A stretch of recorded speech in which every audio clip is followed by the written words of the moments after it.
Okay, let's now go through some problems involving the graphing of these functions. Pause the video to try these problems for yourself. When you're ready, unpause to see the answers. Here's the solution to the first problem. We had to graph 4 sine x plus 2, which means that our graph of sine x would be stretched vertically by a factor of 4 and raised upwards by 2. And here we can see on the graph that it starts at 0, 2, whereas before it started 0, 0, goes up to the maximum of 6, which is 2 plus 4, which is our new amplitude, and down to minus 2, which is 2 minus 4.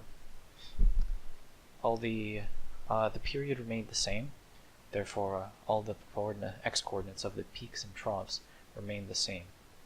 It goes from pi on 2 to 3 pi on 2 to 5 pi on 2 to 7 pi on 2. Here's the answer to question 2. For question 2, we had to graph 3 cosine of 2x plus 5, which means that not only will our graph be stretched by a factor of 3 and raised by 5, it will also be shrunk by a factor of 2, or stretched by a factor of a half. Here we can see that it starts at 0, 5, but then its trough occurs at pi over 2, whereas normally it would occur at pi. And it goes down to only 2 because of our new amplitude being just 3. It goes up to pi and 5, 3 pi and 2, and 2, and finally 2 pi and 5. Now the answer to the third question is a bit more complicated.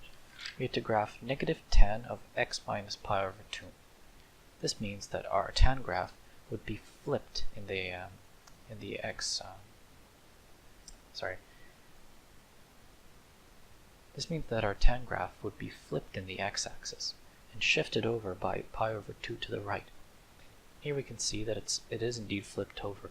Normally the graph would look something like this, but now it looks more something like this. And its starting point right here, the 0 point, is shifted over by pi on 2. You can see here. And its new asymptotes, whereas before they were pi on 2, negative pi on 2, they shifted over to pi on 2 plus pi on 2, or just pi. And likewise on the negative side, negative 2 pi on 2, plus negative pi on 2, or just 0. And here we have another asymptote of x equals negative pi